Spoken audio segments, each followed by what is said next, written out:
നമുക്കിനി പത്തനംതിട്ടയിലേക്ക് പോകാം. പത്തനംതിട്ട മണ്ഡലം അത് വളരെ പത്തനംതിട്ട ജില്ലയിലെ മണ്ഡലങ്ങൾ വളരെ നിർണായകമാണ്. കാരണം കഴിഞ്ഞ തവണ LDF തൂത്തുവാരിയ ജില്ലയാണിത്. അവിടെ ഇത്തവണ വലിയ മാറ്റമുണ്ടാക്കാനാവുമെന്നൊരു പ്രതീക്ഷയിലാണ് UDF. നമ്മോടൊപ്പം സുജു ഉണ്ട്. സുജു, എന്താണ് അവിടെ നിന്നുള്ള വിവരങ്ങൾ? എവിടെയാണ് സുജു ഇപ്പോൾ നിൽക്കുന്നത്? രാജേന്ദ്രൻ, ഞാനിപ്പോൾ നിൽക്കുന്നത് ചെന്നീർക്കര ITI ചെന്നീർക്കര കേന്ദ്രീയ വിദ്യാലയത്തിലാണ്. ഇവിടെയാണ് ആറന്മുള നിയമസഭാ മണ്ഡലത്തിലെയും അടൂരിലെയും വോട്ട് എണ്ണുക.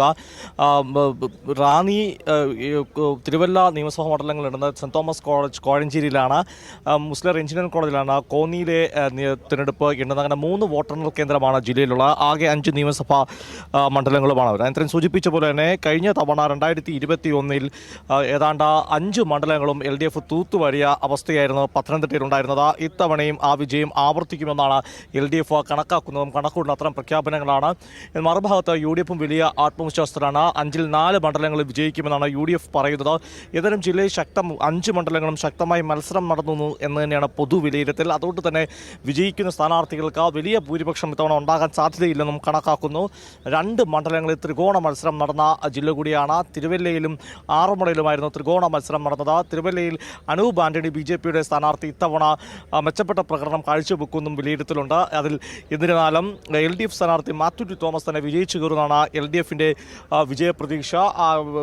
UDFും അവിടെ വിജയപ്രതീക്ഷയുള്ള മണ്ഡലം തന്നെയാണ്. മറ്റൊരു ത്രികോണ മത്സരം നടന്നത് ആറന്മുളയിലാണ്. ആറന്മുളയിൽ ത്രികോണ മത്സരം നടന്നത് കുമ്മനം രാജശേഖരൻ്റെ സ്ഥാനാർത്ഥിത്വത്തിൽ കൂടി തന്നെയാണ് ത്രികോണ മത്സരത്തിലേക്ക് എത്തുന്നത്. ആറന്മുളയിൽ BJP വോട്ട് ഷെയറുള്ള ഒരു മണ്ഡലം കൂടിയാണ്. അതുകൊണ്ട് തന്നെ ഇത്തവണ ആറന്മുളയിലെ വോട്ട് ഷെയർ എങ്ങനെയാകും എന്നും വളരെ പ്രധാനപ്പെട്ട കാര്യമാണ്. 2016 ശക്തമായ മത്സരം ആറന്മുളയിൽ BJP കാഴ്ചവെച്ചത്. അന്ന് MD രമേശ് മത്സരിച്ചപ്പോൾ 23% വോട്ട് പിടിക്കാനായി. എന്നാൽ അടുത്ത തവണ വന്നപ്പോഴത്തേക്ക് BJPയുടെ വോട്ട് 17% കുറയുകയും ചെയ്തു. ബിജു മാത്യു എന്ന സ്ഥാനാർത്ഥിയായിരുന്നു. വലിയ പ്രസക്തമായ സ്ഥാനാർത്ഥി അല്ലാത്തത് കൊണ്ട് തന്നെ കുറയുകയും ചെയ്തു. അതുകൊണ്ട് തന്നെ ഇത്തവണ കുമ്മനം രാജശേഖരൻ മത്സരിക്കുമ്പോൾ BJPയുടെ വോട്ട് ഷെയർ എത്രയാകും എന്നുള്ള കാര്യം പ്രധാനപ്പെട്ട കാര്യമാണ്. വോട്ട് കച്ചവടം BJPയും കോൺഗ്രസ് നടത്തിയെന്നോ സംശയം ആരോപണമൊക്കെ വന്ന മണ്ഡലം കൂടിയാണ്. എന്തായാലും വീണ ജോർജ് ഇത്തവണയും വിജയിക്കുമെന്ന ആത്മവിശ്വാസം തന്നെയാണ്. ആദ്യം എണ്ണുന്നത് ഇരുവിപേരൂർ ഗ്രാമപഞ്ചായത്തിൻ്റെ മേഖലയാണ്. അതായത് LDFിന് സ്വാധീനമുള്ള LDF ഇത്തവണ ലീഡ് പ്രതീക്ഷിക്കുന്ന പഞ്ചായത്ത് കൂടിയാണ് ആദ്യം എണ്ണുന്നത്. അത് ഇരുവിപേരൂരാണ്. 272 ബൂത്തുകളാണുള്ളത്. ഒരു റൗണ്ടിൽ 14 ബൂത്തുകൾ വീതം എണ്ണുമ്പോൾ 21 റൗണ്ടാണ് LDF പ്രതീക്ഷിക്കുന്ന. ആദ്യ റൗണ്ട് എണ്ണുമ്പോൾ തന്നെ ഇരുവിപേരൂരിൽ വിജയിച്ചു കയറാം, ലീഡ് നേടാം എന്ന പ്രതീക്ഷ തന്നെയാണ്. രണ്ടാം റൗണ്ടിലേക്ക് എത്തുമ്പോഴും ആ ലീഡ് നിലനിർത്താം. കോയിപ്പുറവും ഇരുവിപേരൂരുമാണ് മണ്ഡലം. അങ്ങനെ ഓരോ ഘട്ടം കഴിയുമ്പോഴും ലീഡ് ഉയർത്തിക്കൊണ്ടുവരും എന്ന പ്രതീക്ഷയാണ്. എന്നാൽ അവസാനം എണ്ണുന്നത് പത്തനംതിട്ട നഗരസഭയാണ്. അവിടെ UDFിൻ്റെ മൃഗീയ ഭൂരിപക്ഷമുള്ള സ്ഥലം കൂടിയാണ്. പത്തനംതിട്ട ആറന്മുളയിൽ ഇത്തവണ 13 തദ്ദേശ സ്വയംഭരണ സ്ഥാപനങ്ങളാണ്. ഒരു മുനിസിപ്പാലിറ്റി അടക്കമാണ് 13 തദ്ദേശ സ്വയംഭരണ സ്ഥാപനം, 12 ഗ്രാമപഞ്ചായത്തുകളും. ഇതിൽ കുളനട മാത്രമാണ് LDF ഭരിക്കുന്നത്.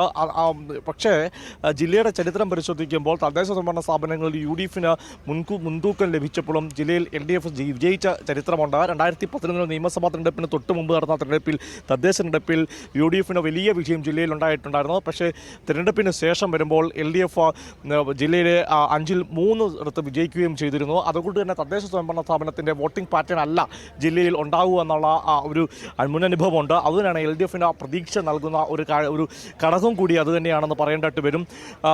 നമ്മൾ ആറന്മുളയിൽ വീണ ജോർജ് വിജയപ്രതീക്ഷ തന്നെയാണ്. ഏതാണ്ട് 15,000 വോട്ടിന് മുകളിൽ വിജയിക്കുമെന്നാണ് മന്ത്രി പറയുന്നത്. പാർട്ടിയുടെ കണക്കിലും 15,000 വോട്ടോളം വിജയിക്കുമെന്ന സാധ്യതയും LDFും കണക്കാക്കുകയും ചെയ്യുന്നു. അടൂരിലും കനത്ത മത്സരമാണ് നടന്നിട്ടുള്ളത്. അടൂരിൽ പ്രജി കണ്ണനും V ശാന്തകുമാറുമാണ് മത്സരിച്ചത്. കഴിഞ്ഞ തവണ ചിറ്റയം കുമാറിൻ്റെ 2000 വോട്ടിന് താഴെ ചെറിയ ഭൂരിപക്ഷത്തിലാണ് വിജയിച്ചത്. ഇത്തവണയും മത്സരം കടുത്ത മത്സരം തന്നെയായിരുന്നു. കോന്നിയാണ് LDFിന് വലിയ വിജയപ്രതീക്ഷയും വലിയ മാർജിനിൽ വിജയിക്കുമെന്ന ഒരു മണ്ഡലം. കോന്നിയിൽ KU ജിനേഷ് കുമാറും DCC പ്രസിഡന്റ് സതീഷ് കൊച്ചുപറമ്പിലുമാണ് മത്സരിച്ചത്. കോന്നി 2019 മുതലാണ് വീണ്ടും ഇടതുപക്ഷത്തിലേക്ക് എത്തിയത്. അതിനുശേഷം പിന്നാലെ വന്ന 2019 ഉപതെരഞ്ഞെടുപ്പ്, അത് അടൂർ പ്രകാശ് രാജിവെച്ച് മത്സരിച്ച MP ആയ ശേഷം നടന്ന ഉപതെരഞ്ഞെടുപ്പിലാണ് കോന്നി അത് ചുമക്കുന്നത്.